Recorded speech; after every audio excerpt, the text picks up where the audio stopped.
tuqatih wa la tamutunna illa wa antum muslimun. Hai orang-orang yang beriman, bertakwalah kalian kepada Allah Subhanahu wa taala. Sebenar-benarnya takwa adalah dengan sebenar-benarnya takwa, dan janganlah sekali-kali kamu mati dalam keadaan beragama, melainkan dalam keadaan beragama Islam. Mudah-mudahan kita semua yang hadir di majelis ini dimatikan oleh Allah dalam keadaan Islam. Amin. Ya, tak terasa kita sudah berada di bulan Rabiul Akhir. Ya.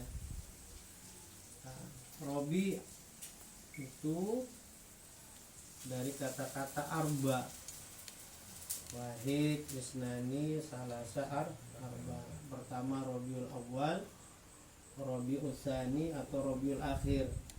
Rabi itu musim apa? Musim semi. Ya. Jadi di situ yang dimana terjadinya di Jazirah Arab, bahwasanya musim semi itu adalah musim subur, ya, musim pepohonan, musim buah-buahan. Robi. Kawin. Kawin sembarang betul. Bapak Jono kan? Iya, astagfirullahaladzim. Baru selawatan tengah hari langsung minta musim kawin. Hujan carian. Oh iya. Jadi musim Rabi itu menjelang berapa 2 bulan, Rabiul Awal dan Rabiul Tsani atau disebut juga Rabiul Akhir, itu terjadinya apa? Musim semi, musim yang sangat subur, berlangsung suburnya itu selama 2 bulan. Kalau Rabiul Awal itu identiknya, kita diberikan identitas perkenalan bahwa bulan Rabiul Awal itu adalah bulannya kelahiran Nabi Muhammad sallallahu alaihi wasallam. Dan Rabiul Tsani atau Rabiul Akhir ini kita juga bisa harus tahu, kita selaku agama Islam, apa saja hikmah yang kita bisa ambil di Rabiul Akhir. Ya. Di antaranya adalah diturunkannya surat Al-Hasyr. Al-Hasyr. Ya, di situ disebutkan bahwasanya orang-orang Yahudi Bani Nadir ingin membunuh baginda kita Nabi besar Muhammad sallallahu alaihi wasallam. Ya. Dan kaum Yahudi ini adalah kaum yang pertama, ya,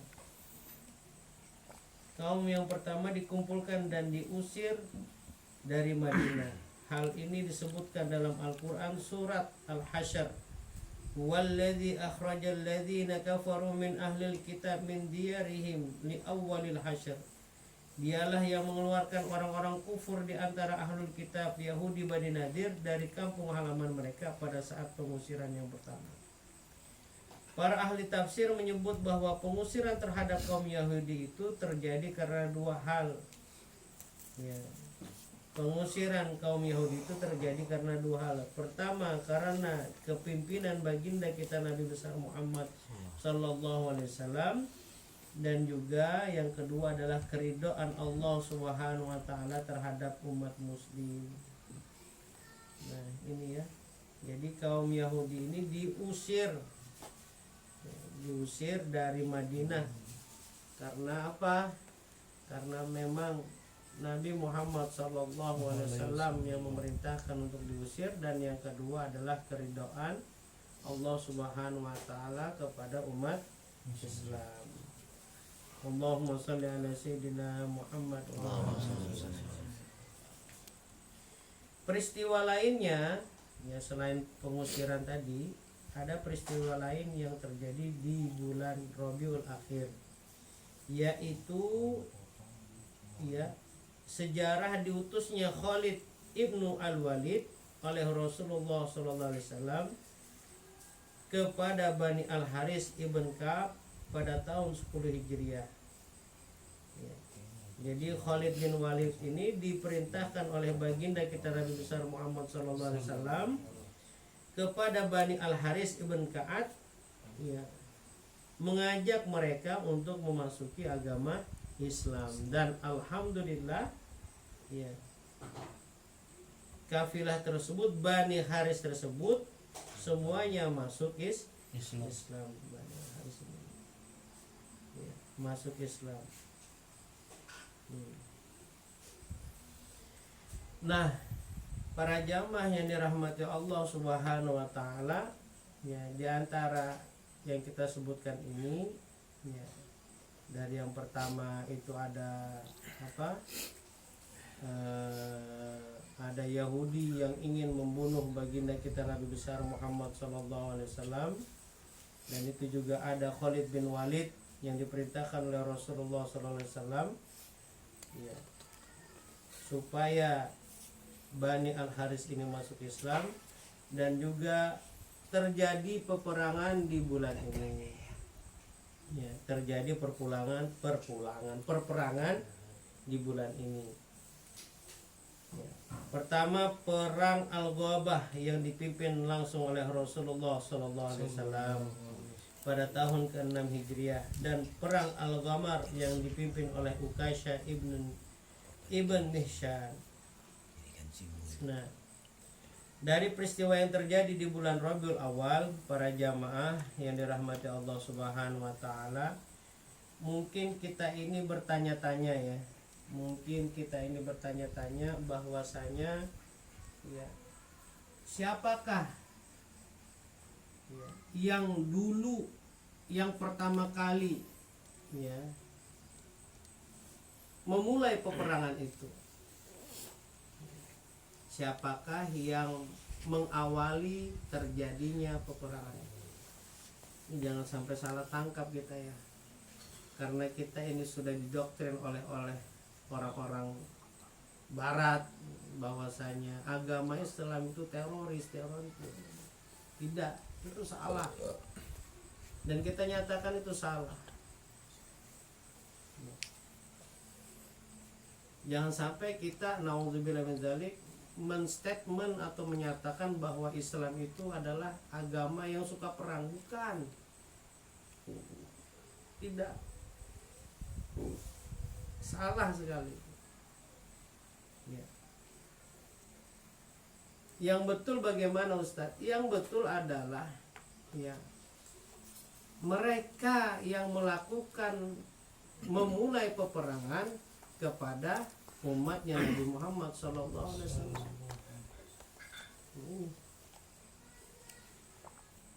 Maka yang dilakukan oleh Nabi Muhammad SAW adalah membela diri. Itu, ya. Peperangan yang dilakukan oleh Nabi Muhammad SAW dalam rangka membela diri.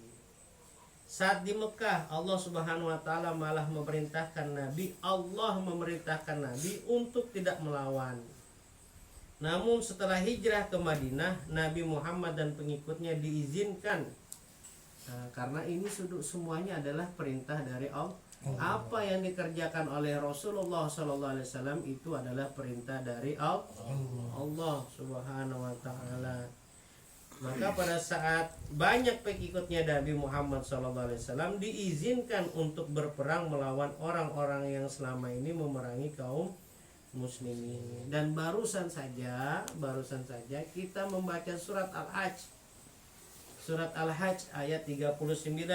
Udzina lilladzina yuqataluna bi annahum zulimu. Barusan tadi dibacakan oleh Ustaz Rijal. Wa innallaha ala nasrihim laqadir.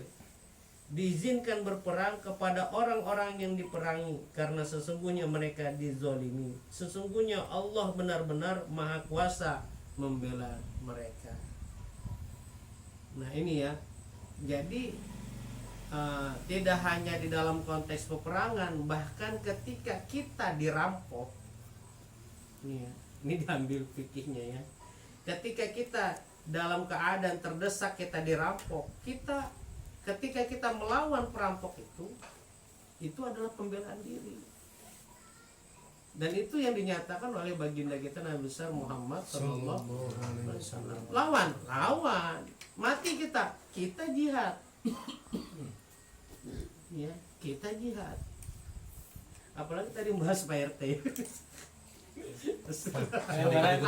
Kita ingin membunuh, ingin menusuk kita, menikam kita, membalik kita membela diri, dan dalam keadaan itu memang kita kalah, meninggal, kita jihad, syahid kita. Bahkan tidak hanya itu, ketika istri kita dilecehkan, lalu kita lawan karena kita suaminya, tanggung jawab kita. Ya kan? Ada yang macam-macam sama istri kita. Jauh. Izinkan Nabi Muhammad berperang dalam rangka membela diri. Allah juga menurunkan firman-Nya kepada Nabi Muhammad untuk menjadi pelindung membela diri, dan juga Allah menurunkan firman-Nya kepada Nabi Muhammad untuk menjadi pelindung semua golongan termasuk mereka yang berbeda agama. Gitu ya. Tadi membela diri, ya kan? Lalu di sini ada konteks yang berbeda. Maksudnya apa? Ketika ada orang yang non muslim dan kita juga mempunyai kekuasaan di situ, misalnya kita selaku ketua RT lah, ketua RT dan ada tetangga kita yang beda agama. Nah, kita wajib lindungi dia juga. Kita jaga keamanan kita. Insyaallah saya menjaga. Lu masuk kiri kanannya kosong. Minal musyrikina istajaraka fa'ajirhu. Jika seseorang di antara orang-orang musyrik ada yang meminta perlindungan kepada engkau wahai Nabi Muhammad sallallahu alaihi wasallam, hatta yasma' kalam Allah, lindungilah dia supaya dapat mendengar firman Allah, kemudian antarkanlah dia ke tempat yang aman baginya. Summa ablighu ma'manahu dzalika bi annahum qaumun la ya'lamun. Antarkanlah dia ke tempat yang aman baginya. Demikian itu karena sesungguhnya mereka adalah kaum yang tidak mengetahui. Nah, inilah ayat Al-Quran. Dan begitu juga Nabi besar Muhammad sallallahu alaihi wasallam mempunyai akhlak yang sangat mulia. Beliau juga melindungi orang-orang non muslim. Salah satunya adalah bentuk hormatnya Nabi Muhammad sallallahu alaihi wasallam kepada non muslim, yaitu ketika Nabi berdiri ketika ada jenazah non muslim lewat di depannya Nabi Muhammad SAW, beliau berdiri. Dalam rangka apa Nabi Muhammad berdiri? Penghormatan kepada ukhuwah basyariyah namanya. Penghormatan bahwa kita mempunyai hati nurani yang sama, bahwa itu adalah manusia juga. Nah, beliau hormat juga dengan cara berdiri seperti itu. Allahumma sholli ala sayyidina Muhammad wa ala sayyidina Muhammad. Para jamaah yang dirahmati Allah Subhanahu wa taala, mudah-mudahan yang sedikit ini bermanfaat buat kita semuanya, agar terus kita mengikuti akhlak-akhlak Nabi Muhammad SAW, akhlak-akhlak anbiya, akhlaknya para ulama, para kekasih Allah Subhanahu wa taala. Mudah-mudahan bermanfaat. Ala hadhihi niyyah shalihah bi qiraati al-Fatihah. A'udzubillahi minasyaitonir rajim. Bismillahirrahmanirrahim. Alhamdulillahi rabbil alamin, arrahmanir rahim, maliki yaumiddin. Iyyaka na'budu wa iyyaka nasta'in, ihdinas siratal mustaqim, siratal ladzina an'amta 'alaihim ghairil maghdubi 'alaihim waladdallin.